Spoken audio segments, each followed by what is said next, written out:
Masters, my dear God's, ఈరోజు 258 అఖండ ధ్యానంలో పాల్గొన్న ధ్యాన మిత్రులకు, పిల్లల మాస్టర్స్ అందరికీ పేరు పేరు హృదయపూర్వక నమస్కారాలు.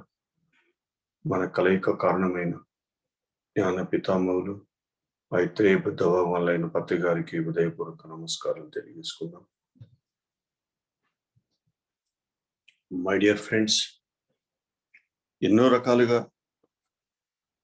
గుణాల గురించి తెలుసుకుంటూనే ఉన్నా. ఈ గుణాలకు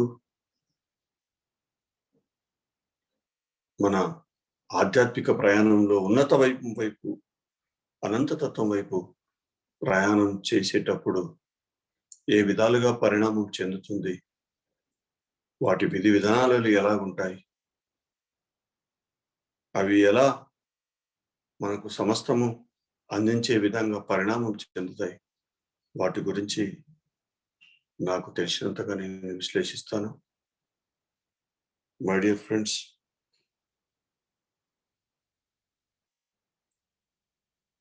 ఆరు గుణాలు: తమో గుణము, కామ, క్రోధ, మోహ, లోభ, మద, మత్సర. షడ్వాడు గ్రంథి చిత్తము, అహంకారం, ఆ రెండు వేరు. ఈ ఆరు ఇలా మూడు, ఈ మూడు ఆరు. ఈ ఆరిట్లో కాని పదం వస్తుంది మొట్టమొదట, రెండవది మళ్ళీ కానే వస్తుంది. కామము, క్రోధము. ఇక్కడ మదము, మత్సరం, మా అనే పదం వస్తుంది. ఈ కా అనే పదము కాయానికి సంబంధించి, కాయము అంటే శరీరము, మా అనే పదము మనసుకు సంబంధించి.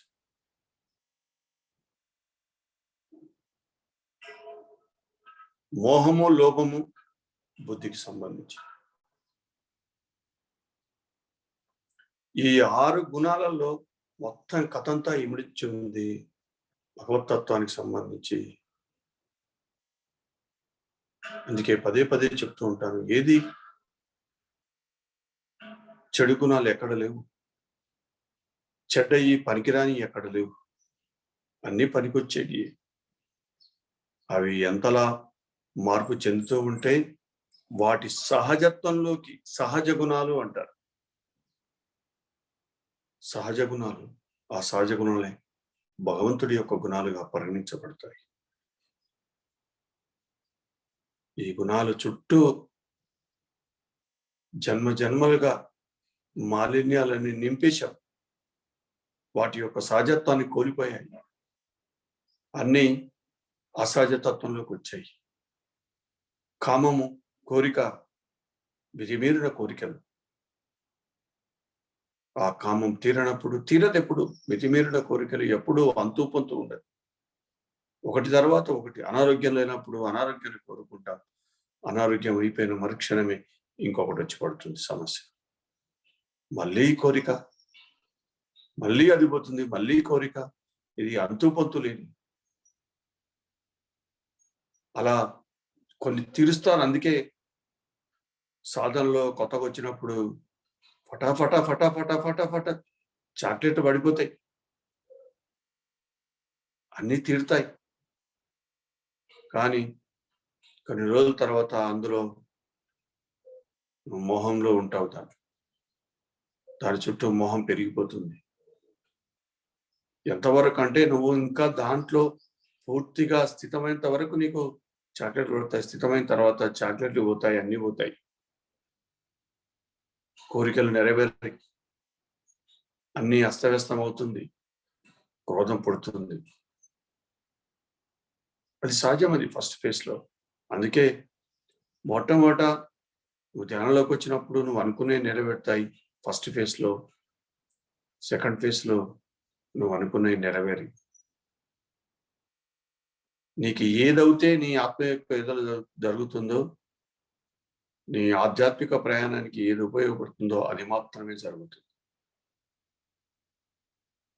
అక్కడి నుంచి 3వ స్థితిలోకి వస్తాం.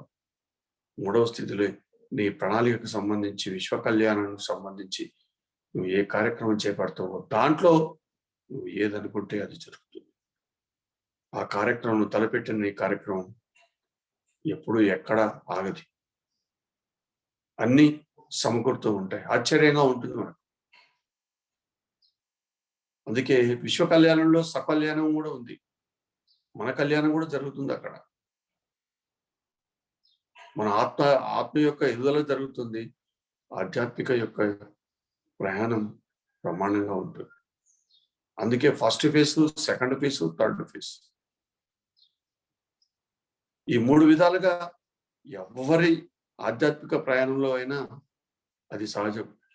కానీ కొంతమందికి ఫస్ట్ ఫేజ్ ఉండదు. మొదటి నుంచి కూడా వాళ్ళకు విశ్వ కళ్యాణానికి సంబంధించిన కార్యక్రమాల్లో పాల్గొనవలసింది. చిన్న ఏదో జరుగుతాయి స్టార్టింగ్ లో, చిన్న అనారోగ్యం అలాంటి ఇలాంటి. అందుకే మై డియర్ ఫ్రెండ్స్, ఈ పొందే వాళ్ళకు కూడా ఆషామాషయం కాదు. చాలా రోజుల నుంచి పెండింగ్ ఉంది వాళ్ళకు. ఆ కోమం ఉంది, ఆ కామం, ఆ కోరికలు ఉన్నాయి. ఇల్లే అనుకోండి, పెళ్లి కాదు, రకరకాలు ఉంటాయి కదా. వ్యాపార సంఘంలో పెండింగ్ ఇష్యూస్, పెండింగ్ అప్పులు, రకరకాలుగా ఉంటాయి. రావాల్సిన సంపద ఎన్నో ఉంటాయి కోరికలు. అవి ఎప్పుడో జరగాలి, కానీ లోపల ఆ మాలిన్యాలు ఉండడం వల్ల ఆ విఘ్నాలు ఏర్పడుతూ ఉంటాయి, అవి అడ్డుపడుతూ ఉంటాయి. ఎప్పుడైతే మనము ఈ శాకారంలోకి వస్తామో, ధ్యానంలోకి వస్తామో, అప్పుడు ఆ విఘ్నాలు అవిఘ్నంగా తొలగిపోతాయి. విఘ్నేశ్వరుడు యొక్క ప్రవేశం జరుగుతుందో, ఎక్కడ మురికి ఉంటుందో, ఎక్కడ చెత్త ఉంటుందో అక్కడ శుద్ధత్వం ఉండదు. శుద్ధత్వానికి ప్రతీక కదా విఘ్నేశ్వరుడు. మరి ఆ విఘ్నాలు తొలగిపోతాయి, తను పొందవలసినవి పొందుతాడు. అది తీసుకుపోయి అది ధ్యానం అనే మెడలో ఆ ట్యాగ్ వేసేస్తాడు. ధ్యానం వల్లనే ఇది వచ్చింది, అది వచ్చింది. నువ్వు పొందే అర్హత లేని ఏవి నీకు రావు, కానీ ఆ పొందడానికి అడ్డంకులు తొలగిస్తుంది ధ్యానం, విఘ్నాలను తొలగిస్తుంది. అందుకే మై డియర్ ఫ్రెండ్స్, అది సాధ్యం ఫస్ట్ ఫేజ్ లో. కానీ నువ్వు అనంతం వైపు ప్రయాణం చేస్తుంటే ఈ కామము, క్రోధం, మదము, మాత్సర్యం, మోహము, లోభము, కామము, క్రోధము కాయానికి సంబంధించింది, అంటే శరీరానికి సంబంధించింది. మదము, మత్సరం మనసుకు సంబంధించింది. మోహము, లోభము బుద్ధికి సంబంధించింది. ఒకటి ఇటు పక్క ఉంటాయి, ఇంకొకటి అటు పక్క ఉంటుంది. పైన బుద్ధి ఉంటుంది, మిడిల్ మధ్యలో ఉంటుంది. అది రెండింటిని బ్యాలెన్స్ చేసేది, శరీరాన్ని మనసుని బ్యాలెన్స్ చేసేది బుద్ధి. దాని పర్పస్ అది, బుద్ధి యొక్క పర్పస్. అందుకే అక్కడ లోభం ఉంటుంది, అంటే ఏది ఎక్కువైతే దాన్ని బ్యాలెన్స్ చేస్తుంది దాని పని. మోహం ఎక్కువైనప్పుడు బ్యాలెన్స్ చేస్తుంది, కామం ఎక్కువైతే బ్యాలెన్స్ చేస్తుంది, ఏది ఎక్కువైన దాన్ని బ్యాలెన్స్ చేస్తుంది.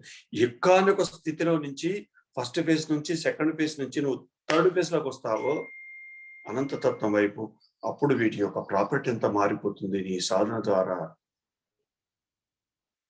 అందుకే ఇవన్నీ భగవంతుడి యొక్క అలంకరణలు. అన్ని అలంకరణలు అమ్మవారికి, అయ్యవార్లకు అలంకరణలు ఎందుకు ఉంటాయి? అన్ని అలంకరణగా మారుతాయి, ఏది ఎక్కడ పోదు, వాటి ప్రాపర్టీ మారిపోతుంది, వాటి సహజత్వంలోకి వస్తాయి. ఆ కామ క్రోధమే కామధేనువుగా పరిణామం చెందుతుంది మై డియర్ ఫ్రెండ్స్.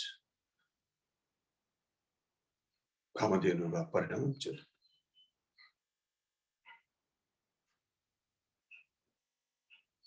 సమస్తము ఈ కోరికలన్నీ తీర్చే స్థితి నువ్వు పొందుతావు. అక్కడి నుంచి మళ్ళీ నువ్వు ఏదనుకుంటే అది జరగడం మొదలవుతుంది. ఆ స్థితి వేరు. అది అనవసరమైన విషయాల కోరికలు ఉండే అప్పుడు కోరికలన్నీ బ్యాలెన్స్ అయిన స్థితి, సమస్థితిలోకి వచ్చిన స్థితి, గుణాలన్నీ సహజత్వం వైపు వచ్చిన స్థితి.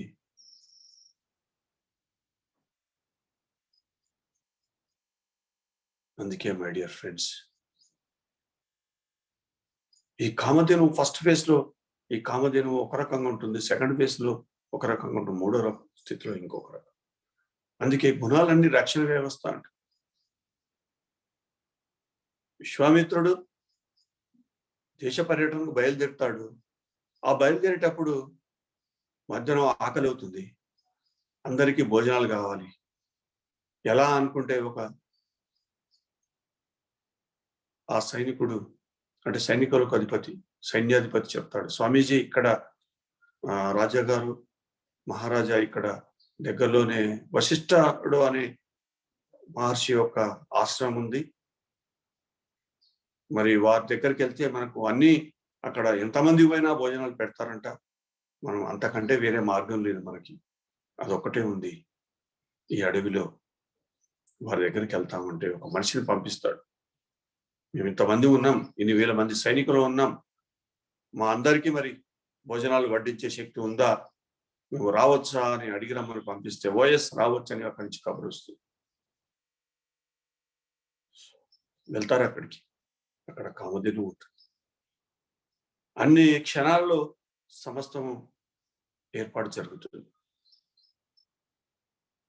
అదంతా భోజనమైన తర్వాత మరి ఆయనకు కోరిక పుడుతుంది రాజు, అరే ఇలాంటి కామధేను ఒంటే గింటే నా రాజ్యంలో ఉండాలి, ఈ కళ్ళు మూసుకొని కూర్చున్న వాళ్ళు ఈ ఆశ్రమంతో ఏం పని, దీనికి ప్రజల కోసం కదా ఇది కావాలని, నాకు కామధేను ఇవ్వు అని అడుగుతాడు.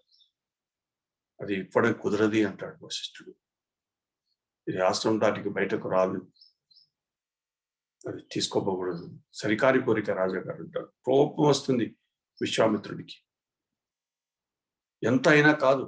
అప్పుడు సైనికులను ప్రేరేపిస్తాడు, నేను బలవంతంగా తీసుకోవాలి. అప్పుడు కొన్ని వేల లక్షల మంది సైనికులు ఆ కామధేను నుంచి ఉద్భవిస్తాయి. మొత్తం ఆశ్రమానికి వశిష్ఠుడికి రక్షణ కవచంగా మారి ఈ సైనికులందరినీ తరిమిస్తారు. అంటే ఇక్కడ తెలుసుకోవాల్సిన సత్యం ఏమిటంటే, నీ శరీరం మీద ఎలాంటి దాడి జరిగినా దాన్ని రక్షించే శక్తి ఈ కామధేను తత్వానికి ఉంది అనే సత్యాన్ని తెలియజెప్తుంది. అక్కడ యోగీశ్వరుడి తత్వంలోకి వస్తే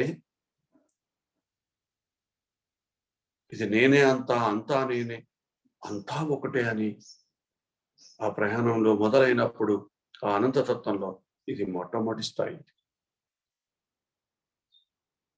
విజ్ఞాన స్థితికి సంబంధించి. అక్కడ నీకు రక్షణ వ్యవస్థ చూడండి. అందుకే ఆధ్యాత్మిక సత్యాలు చాలా క్లియర్గా ఉన్నాయి. కామధేను రక్షించింది మొత్తం తన ఆశ్రమాన్ని, అంటే ఈ శరీరాన్ని మొత్తం రక్షణ కవచంగా నిలబడుతుంది. దాన్ని దాటే శక్తి ప్రాపంచికంగా ఎక్కడా లేదు, ఏ శక్తి దాన్ని దాటలేదు, అసంభవం. అందుకే శరీరము, మనసు, బుద్ధి, ఆత్మ ఈ నాలుగు విధాలుగా పరిణామం చెందుతాయి. ఈ నాలుగు రెండవుతాయి, రెండు ఒకటవుతుంది.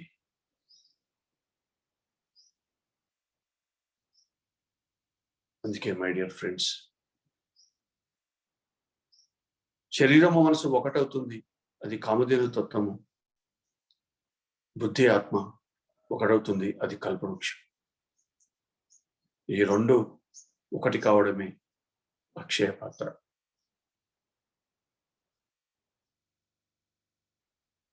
అందుకే మై డియర్ ఫ్రెండ్స్, ఇవి ఒక్కొక్క దశలో నేనే అంతా అని తెలుసుకున్నప్పుడు కొంతవరకు జరుగుతుంది.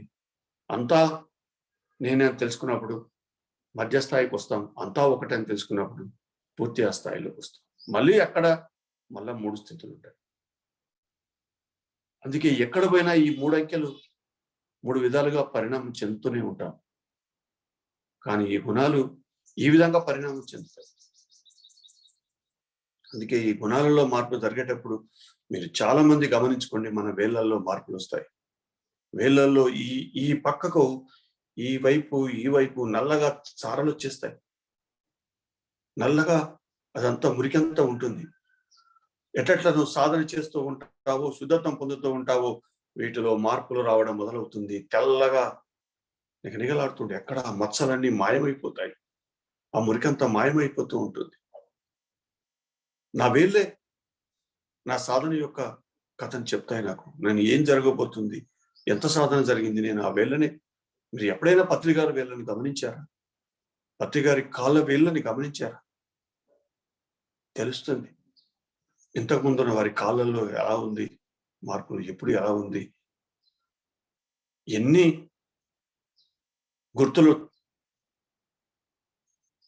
మనం గమనిస్తే తెలుస్తుంది. ముఖ కవలికలలో తెలుస్తుంది. కళ్ళ కింద చారలు చెప్తాయి నీలో ఎంత అజ్ఞానం ఉంది, నిన్న ఎంతో ఆహం నిండుకపోయి ఉంది, నీ లోపల ఎన్ని మాలిన్యాలు ఉన్నాయో. ఊరికే మందులు వైట్మెంట్లు పూస్తే ఏ మచ్చలు పోవు. ఇదంతా నల్లటి చెప్పా కదా, ఇదంతా ప్రధానమైనది మన ఆధ్యాత్మిక ప్రయాణంలో. శుద్ధత్వం జరిగే అపురూపమైన శక్తి క్షేత్రం విశుద్ధం. అందుకే విశుద్ధం అన్నది విశేషమైన శుద్ధి. విష్ణుతత్వానికి సంబంధించిన శశుమ్న నాడి.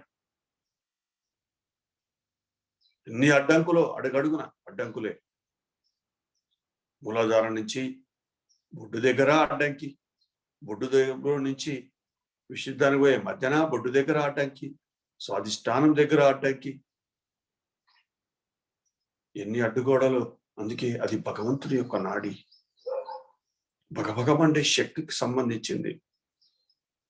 అలా సాధన ద్వారా కొంచెం కొంచెంగా ఒక్కొక్కటి దాటుకు ఎలా ఒక స్థితి దాటుతావో, ఒక అడ్డుగోడను కలిగిస్తావో, ఈ శరీరం అత్యంత శక్తివంతం అవుతూ ఉంటుంది. దాని అనుకూలంగానే ఆ శక్తి యొక్క ఉద్భవిస్తూ ఉంటుంది, శక్తి ప్రవాహం జరుగుతూ ఉంటుంది. అందుకే పదే పదే చెప్పుకుంటూనే ఉన్నాం, గణాలుగా మారాలి. ఆ గణాలు మహాగణాలుగా మారాలి. ఆ మహాగణపతి తత్వంలోకి రావడమే అలంకరణ తత్వంలోకి రావడం. మై డియర్ ఫ్రెండ్స్, విశాల తత్వాన్ని సంతరించుకుంటాయి మన గుణాలని. అనంతంగా ఉంటుంది మన ఆలోచన. మనం పెట్టినా అలాగే ఉంటుంది, మనం అనుకున్నది కూడా అలాగే ఉంటుంది. అందుకే అది అక్షయ పాత్ర. ఈ రెండు ఒకటైతే సమస్తము సిద్ధింపజేసేది. కామధేనువు నుంచి కల్పవృక్షంగా మారుతాం. ఈ మనసులో నుంచి ఉద్భవించి కల్పము. అందుకే పదే చెప్తూ ఉంటారు, నువ్వు ఏ సంకల్పము చేయవలసిన అవసరం లేదు. నీ కల్పంలో నుంచి ఏది ఉద్భవిస్తుందో అది జరిగి తీరుతుంది. ఆ స్థితి ఉంది అక్కడ. కింది స్థాయిలో కొత్తగా చేసుకునే వాళ్ళు, అప్పుడప్పుడు ధ్యానం నేర్చుకునే వాళ్ళు, 2-3 ఏళ్ళ ధ్యానం వాళ్ళు, అలాంటి కోరికలు సంకల్పాలు పెట్టుకుంటే అర్థం ఉంది. కానీ 15 ఏళ్ళు, 18 ఏళ్ళు, 20 అయినా ఇంకా వాటి వెనకాల పరిగెత్తడం, అది సరైన ఆధ్యాత్మిక ప్రయాణం కాదు. మై డియర్ ఫ్రెండ్స్, ఆలోచించండి. ఇవన్నీ వాస్తవ సత్యాలు. ఏ ఆధ్యాత్మిక ప్రయాణంలో, ఆత్మ ప్రయాణంలో పొందుతావో, నువ్వు ఫిజికల్ గా కూడా నీకు అంది తీరుతుంది. కామధేనువు వస్తుంది నీ దగ్గరికి, కల్పవృక్షము వస్తుంది, నీ కోసం నిర్దేశించబడి ఉంటుంది. ఆ సత్యాన్ని తెలుసుకోవాలి. చెయ్యి అన్వేషణ. నీ అంతర్ ప్రపంచంలో అన్వేషణ చెయ్యి. నీ గుణాలన్నీ, మొత్తం మాలిన్యాలన్నీ శుద్ధి చెయ్యి. ఏం జరుగుతుందో చూడు, ఎలా జరుగుతుందో చూడు. అది జరగాలి. ఆహానాపానసతి, ఆహారము ఆనాపానసతిని గట్టిగా ఆచరణలో పెట్టు. అసమస్య కాదు. మనం ప్రతిగానే అంటాము, కానీ వారిని గమనిస్తున్నామా? ఏం గమనిస్తున్నాం? వారి మాటలు ఎంతవరకు ఆచరణలో పెడుతున్నాం? వారి యొక్క గమనిక నోటితో చెప్పడం కాదు, వాడు డే టు డే ఆహారం ఎలా తీసుకుంటున్నారు, ఎలా ఒక వ్యక్తితో వ్యవహరిస్తున్నారు, ఎంత వినయంగా ఉంటున్నారు. నిన్న కళాధారుడే చెప్పారు, కరెక్ట్ అది. వెళ్ళండి వేరే గురువుల దగ్గరికి. ఒక గురువు దగ్గరికి వెళ్ళాలంటే ఎన్ని అడ్డంకులు దాటాలనో, ఎంతమందిని అనుమతులు కావాలో తెలుస్తుంది. మనకి ఇక్కడ ఏ అనుమతి లేదు, డైరెక్ట్ కలుస్తాం. ఆ రోజు వచ్చిన వాళ్ళు కూడా వెళ్ళి డైరెక్ట్ కలుస్తారు. That is PSS. అది పత్రి యొక్క తత్వం. అది తెలుసుకోవాలి. అందుకే మేడం అది ఎప్పుడు సాధ్యం అంటే, ఇగో ఈ సంపూర్ణంగా ఇవి జరిగితే, అనంతతత్వంలోకి రాకపోతే అలా ఉండడం అసంభవం. మరి ఏ స్థాయిలో, ఏ స్థితిలో, ఏ ఆత్మస్థితిలో మార్పు జరిగిందో, ఎలాంటి దాని అనుకూలంగానే వాళ్ళ కార్యక్రమాలన్నీ ఏర్పాటు చేసుకుంటూ వచ్చారు. మహాకరుణ తత్వంలో ఉన్న మహోన్నతమైన, ఎప్పుడో వారి గుణాలు గణాలై, ఆ గణాలు మహాగణాలుగా ఎప్పుడో మార్చుకొని మహాగణపతి తత్వంలోకి వచ్చారు. ఆ వేలు చెప్తాయి, ఆయన మాట చెప్తుంది. మాటను పక్కకు పెట్టండి, ఫిజికల్ బాడీని గమనించండి, తెలుస్తుంది. మీ వేళ్ళని గమనించుకోండి, తెలుస్తుంది. అపురూపం గుణాల యొక్క వ్యవస్థ సమస్తము ఇస్తుంది. సమస్త దోషాల నుంచి నివారణ చేసి, దోషాలన్నీ వాటి చుట్టే ఉంటాయి. అందుకే అది అవి రక్షణ వ్యవస్థ అంటారు. వాడు అవి దాటాల, ఆ రక్షకులన్నీ దాటాల. రక్షకుడు ఏ బ్యాక్టీరియా రావాలన్నా, మరి అవే అశుద్ధంలో, అవే అజ్ఞానంలో ఉంటే ఆ గుణాలన్నీ ఏం రక్షిస్తాయి శరీరానికి? ఏం రక్షణ ఇస్తాయి మనసుకు? ఏం రక్షణ ఇస్తాయి బుద్ధికి? ఈ మూడిటి యొక్క మాలిన్యాలన్నీ ఇంత ఆత్మ మీద కూడా పడ్డాయి. అందుకే ఈ 4000తో పాటు 5000 కూడా ఉంటుంది మురికి. ఈ 4000 యొక్క ప్రభావం కదా, రిఫ్లెక్షన్ ఉంటుంది నిర్గుణంలో కూడా. అందుకే ఈ 4 ఎట్లా అవుతూ ఉంటే ఆటోమేటిక్గా ఇది అవుతూనే ఉంటుంది. చూడండి ఎంత గమ్మత్తుగా మన శరీరం నిర్మాణం ఉందో, ఎంత అద్భుతమో, చూస్తూ ఉంటే ఆశ్చర్యంగా ఉంటుంది. అంతలా గమనిక. అందుకే మై డియర్ ఫ్రెండ్స్, కథ అంతా దాని చుట్టే ఉంది. దేని గురించి? అందుకే ఏది భగవంతుడి యొక్క నిర్మాణంలో, ఈ సృష్టి నిర్మాణంలో, శరీర నిర్మాణంలో వీటి ప్రాధాన్యత దానికి ఉంది. ఒక ప్రత్యేకత ఉంది ప్రతి ఆర్గన్కు. అందుకే దేన్ని వ్యతిరేక దిశగా మాట్లాడకూడదు, దేన్ని పట్ల తీర్పులు ఇవ్వకూడదు మై డియర్ ఫ్రెండ్స్. ఈ గుణాలే ఎలా పరిణామం చెందాయి? 2, 2, 2, 6.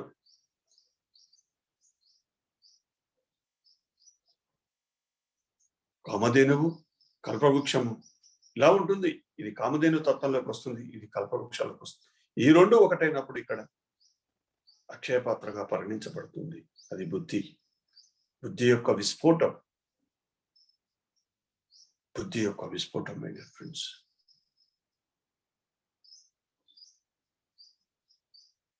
అందుకే భగవంతుడి అలంకరణగా మారుతాయి ఆ భగవతత్వంలో ప్రవేశించిన వ్యక్తికి.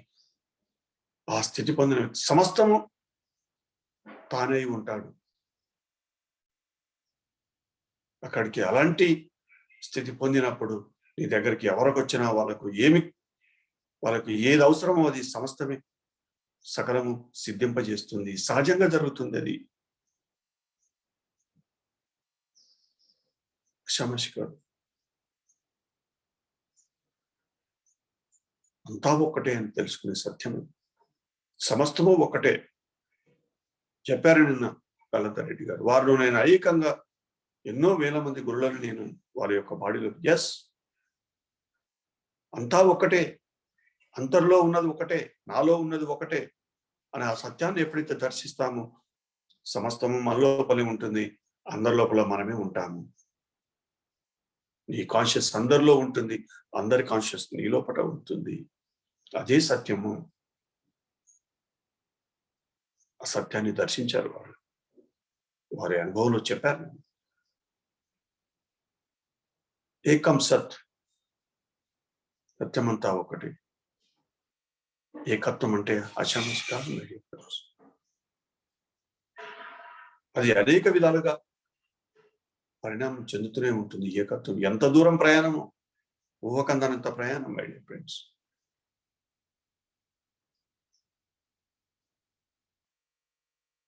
అందుకే మై డియర్ ఫ్రెండ్స్, ఏది చెడు లేవు ఎక్కడ. ఈ గుణాలు చూడాలి. 6 గుణాలలో మార్పు జరిగి ఈ 6 గుణాలే కామధేనువుగా, కల్పవృక్షముగా, ఈ ఆ 2 కలిపి అక్షయపాత్రగా పరిగణించబడుతుంది.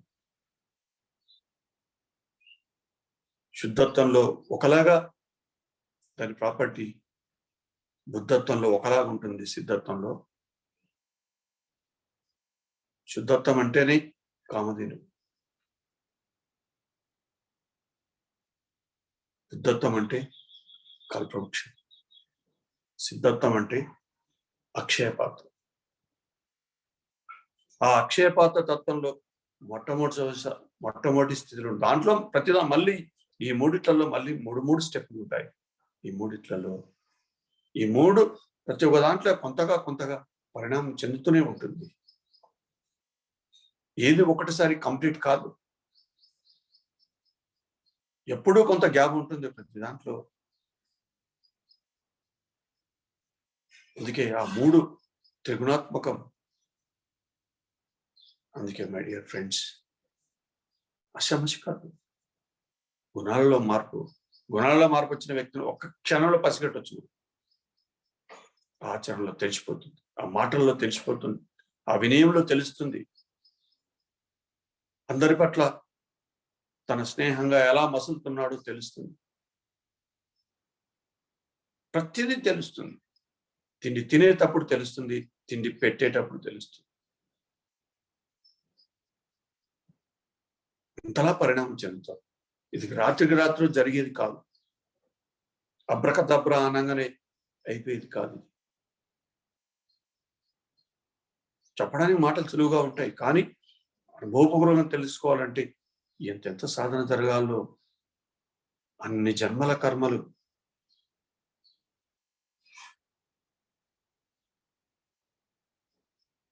సూత్రమెరిగి వెలిగి చూడగా సూత్రమెరిగి చూడగా పాపజాలమెల్ల రూపుమాయు పూర్వజన్మ కర్మ బూడిదైపోవు కాళికాంబ హంస కాళికాంబ. ఎంత వెలుగు చూడాలి, ఎంత సాధన చేస్తే ఎంత వెలుగు పుడుతుందో అంతలా నీ సమస్త పాపజాలమెల్ల రూపుమాపుతుంది. నీ మాలిన్యాలన్నీ శుద్ధి చేస్తుంది. నీ పూర్వజన్మ కర్మలన్నీ బూడిదైపోతాయి. జంగనే బూడిదైపోయి. ఇంతకుముందు చెప్పాను. ఎంత వేడి పుట్టాలి, ఎంత సహనం ఉండాలి, ఎంత గమనిక ఉండాలి మన పట్ల, ఆహారము ఆనాపానసతి పట్ల. అందుకే మై డియర్ ఫ్రెండ్స్, అన్ని సత్యాలే, అదేమి అసత్యం కాదు. రామాయణంలో, మహాభారతంలో, పురాణాల్లో అది మన ఆత్మ ప్రయాణం యొక్క కథ, అంతర్ప్రపంచం కథ, ఏకత్వం కథ. అది తెలుసుకోవాలి ప్రతి ఒక్కరూ. అందుకే ఇది ఆధ్యాత్మిక శాస్త్రము. ఆత్మశాస్త్రాన్ని సమస్త యొక్క దాని యొక్క విస్ఫోటాన్ని తెలియజెప్పేదే ఆధ్యాత్మిక శాస్త్రము. సో అనుభవం ద్వారా అధ్యయనము ఆది నుంచి అనంతం దాకా దాన్ని అధ్యయనం చేయాలి, తెలుసుకోవడమే. అనుభవ జ్ఞానాన్ని పొందుతూ ఉంటే ఆశ్చర్యచకితంగా ఉంటుంది. అందుకే మన ఆత్మ సత్యాలే ఫిజికల్ రూపంలో ఉన్నాయి. ప్రతిదీ అక్కడ బాలాజీ అనండి, భద్రాచలం అనండి, శ్రీశైలం అనండి, అక్కడ చార్ధామ్ అనండి, గంగోత్రి అనండి, యమునోత్రి అనండి, ఇక్కడ కృష్ణ, గోదావరి, తుంగభద్ర, ఇవన్నీ తిరుగులేని సత్యాలు మై డియర్ ఫ్రెండ్స్. మనం ఏమి పొందుతామో లోపల దానికి నిదర్శనం అసమస్య కాదు. ప్రతిదీ ఫిజికల్ రూపంలో ఉంది, ప్రతిదీ తెలుసుకోగలి. అదే తెలుసుకోవడమే రహస్యాలు తెలుసుకోవడం. భూమి మీద లెక్కలేని రహస్యాలు ఉన్నాయి. మన ఆధ్యాత్మిక ప్రయాణంలో ఈ రహస్యాలు ఫిజికల్ గా కళ్ళ ముందే కదలాడుతున్నాయి. కళ్ళ ముందే, రోజు కళ్ళ ముందే. నేను తిరిగాను కైలాసపురిలో. ఎప్పుడు తెలుసుకున్నాము? రోజు ఆకర్షించేది, కానీ ఎందుకో అది ఎవరి ద్వారా అది రావాలని అది వాళ్ళ ద్వారానే వస్తుంది. పత్తి గారు సడన్ గా ఈ మధ్యన ఆ చెట్టుని మరి చూడడం, అక్కడికి వెళ్ళడం, అంటే ఆ సమయం వచ్చింది. ఆ మర్రి చెట్టు యొక్క గొప్పతనాన్ని చెప్పడం. తర్వాత విషయం అర్థమైపోయింది, అది ఎంత గొప్పదో. 3200 సంవత్సరాల చెట్టు. ఒక చెట్టు కంప్లీట్ గా నిర్విణ్యమై, నిస్సారమై, ఎండింగ్ కొన ఊపిరితో ఉన్న చెట్టు మళ్ళీ ఊపిరి పోసుకున్న చెట్టు అది మర్రి చెట్టు. ఆ వేనుకోవడం కానీ, దాని రెమ్మలు బయటకు రావడం కానీ, ఆ మానులో నుంచి డిఫరెంట్ గా ఉంది. మన కైలాసపురిలో అద్భుతం అది. అందుకే మై డియర్ ఫ్రెండ్స్, ఏది ఎప్పుడు తెలియాలనో అప్పుడు ఇన్ని రోజులు అందరూ తిరుగుతున్నాం. ఎందుకు? అది వెలుగులోకి వచ్చే సమయం వచ్చినప్పుడే మనకు తెలుస్తుంది. నాకు తెలుసా ఈ గుణాల గురించి, ఈ కామధేను తత్వం గురించి మనమనుడు నాకు ఇప్పుడు ఈ గుణాలకు దానికి ఉన్న సంబంధం ఈ 3 రోజుల నుంచి నాకు ఆ మూలాలు అర్థం కావడం మొదలైంది. ఎలా పరిణామం చెందుతుంది, ఎలా ఆ మార్పు చెందుతుంది, ఎలా సమస్తము ఈ శుద్ధి, బుద్ధి, శుద్ధి వీటి సిద్ధింపే ఆ కథ ఎలా ఉంటుంది. ఈ వశిష్ఠుడి ఆ కథ కూడా తెలుసు, కానీ ఆ అంతరార్థం నాకు పొద్దున కానీ అది ఆలోచిస్తే అలా బోధపడ్డాయి. అది రక్షణ వ్యవస్థ కామధేను. అందుకే ఏది ఎప్పుడు తెలియాలో అప్పుడు తెలియబడుతుంది. మనలో మార్పులకు సంబంధం ఎలా మార్పు చెందుతావు, ఎలా పరిణామ దశలు ఉంటాయో మనం తెలుసుకోవడం కూడా దాన్ని బట్టే ఉంటుంది. ఎవరు ఏ స్థాయిలో ఉంటే ఆత్మస్థితులు ఆ స్థాయి తెలుసుకుంటాం. గుణాల గురించి నాకు ఏదో తోడ కొంచెం తెలుసు. గుణాలు గణాలు కావాలి అంతవరకే తెలుసు. మహాగణాలు కానీ అవి ఎలా పరిణామం చెందుతాయి, ఫిజికల్ బాడీలో ఎలా అవి ఉంటాయి, వాటి యొక్క వ్యవస్థ ఏమిటి, మీ కాలు వేలలో ఉన్న మన ఈ 3 వేళ్ళల్లో ఉన్న ఈ 6 ఇటు 3 అటు 3 ఇదంతా అప్పుడు తెలియదు నాకు.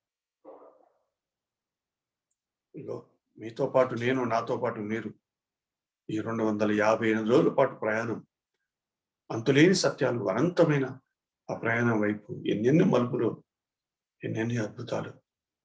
మై డియర్ ఫ్రెండ్స్, అపురూపం మనం వాటి విధి విధానాలు, గుణాలు, వాటి యొక్క విశిష్టత. అందుకే వశిష్ఠుడు అంటే విశిష్టమైన గుణాలు కలిగిన వాడు, విశిష్టమైన జ్ఞానాన్ని పొందినవాడు. వశిష్ఠుడు విశేషంగా సుషుమ్న నాడి యొక్క ఆ శాషి అయింది.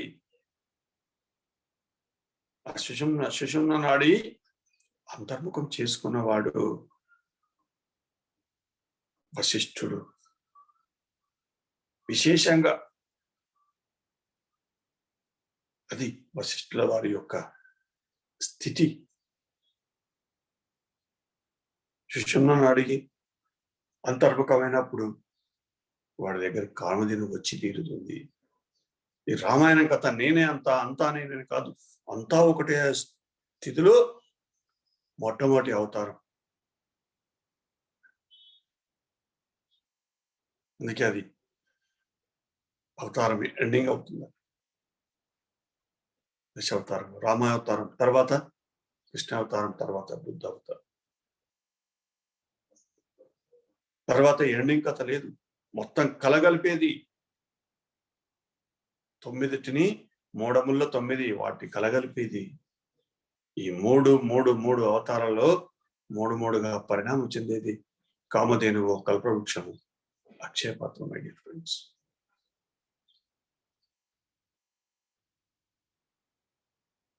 అందుకే మై డియర్ ఫ్రెండ్స్, గుణాల యొక్క అపురూపం, అహం యొక్క అపురూపం తెలుసుకొని తీరవలసిందే. ఆ మూలాలు తెలుసుకుంటే తప్ప ఆ సత్యదర్శనం జరగదు. నువ్వు ఎంతెంత తెలుసుకుంటూ పోతే అంతంత ఏకత్వం పొందుతూనే ఉంటావు. ఎంతగా ఏకత్వం పొందుతూ ఉంటే అంతులేని సత్యాలన్నీ కళ్ళ ముందు కదలాడుతూ ఉంటాయి. అందుకే మై డియర్ ఫ్రెండ్స్, మరొకసారి మీ అందరికీ నేను ధన్యవాదాలు తెలియజేస్తున్నాను. రోజు మీతో పాటు అపురూపమైన ఈ ప్రయాణం జరుగుతుంది.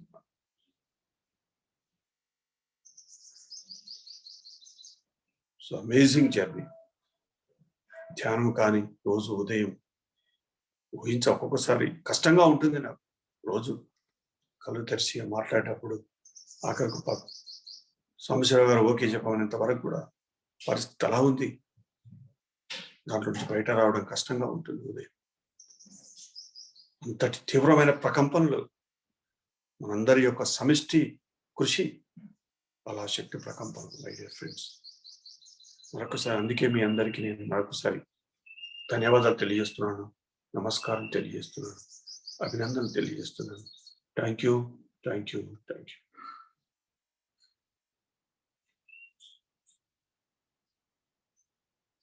సంవత్సరం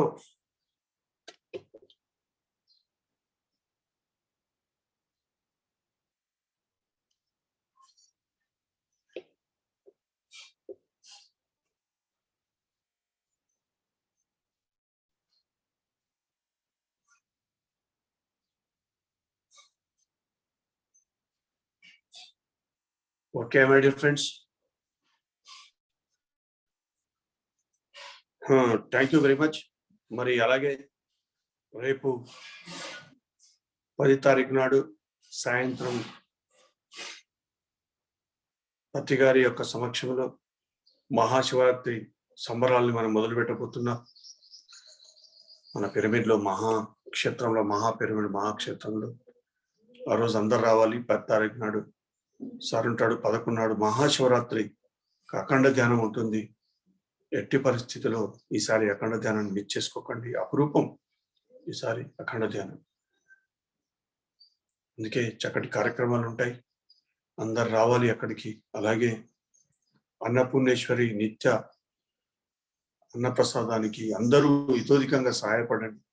మీకు ఎంత తోస్తే అంత, 10 రూపాయల, 20, 50, 100, దానికి నెల 1000 రూపీస్ ఎవరైతే ఇస్తారో వాళ్ళని కొంతమంది 1000 మందిని సభ్యులుగా చేర్చాలని ఒక నిర్ణయం అనుకున్నాను. లోపల నుంచి ప్రేరణ వచ్చింది కాబట్టి మీ అందరికీ తెలియజేస్తున్నాను. ఎవరైనా ఇంట్రెస్ట్ ఉన్న వాళ్ళు ప్రతి నెల 1000 రూపీస్ ఇచ్చే వాళ్ళు ఉంటే మీ నెంబర్ చేయండి. మిగతా వాళ్ళు కూడా 100 కూడా ఇవ్వచ్చు, ఎవరు ఎంతైనా ఇవ్వచ్చు. అందుకే ఇంతకుముందు కూడా అనేక రకాలుగా చెప్పాను. సమస్త దోషాలన్నీ మరి అన్నమయ కోశానికి సంబంధించి ఉంటాయి, ఆహారానికి సంబంధించి. తొందరగా ఆ దోష నివారణ జరుపుకోవాల్సిన సమయం ఆసన్నమైంది. కాబట్టి మనము ఆ అన్నప్రసాద కార్యక్రమానికి మన శుద్ధ శాకాహారాన్ని మనం అక్కడ వడ్డిస్తున్నాము. దాంట్లో సేవ కూడా చేయడానికి మీ అందరికి మేము ఆహ్వానం పలుకుతున్నాం. ఎవరు ఎన్ని రోజులు చేయగలిగితే అన్ని రోజులు అక్కడ చక్కగా ట్రస్ట్ వారు అకామిడేషన్ అవన్నీ ఏర్పాట్లు చేస్తున్నారు 1000 మందికి. దయచేసి మీ అందరూ దృష్టిలో పెట్టుకొని దానికి సహకరించవలసిందిగా కోరుతున్నాను. Thank you very much.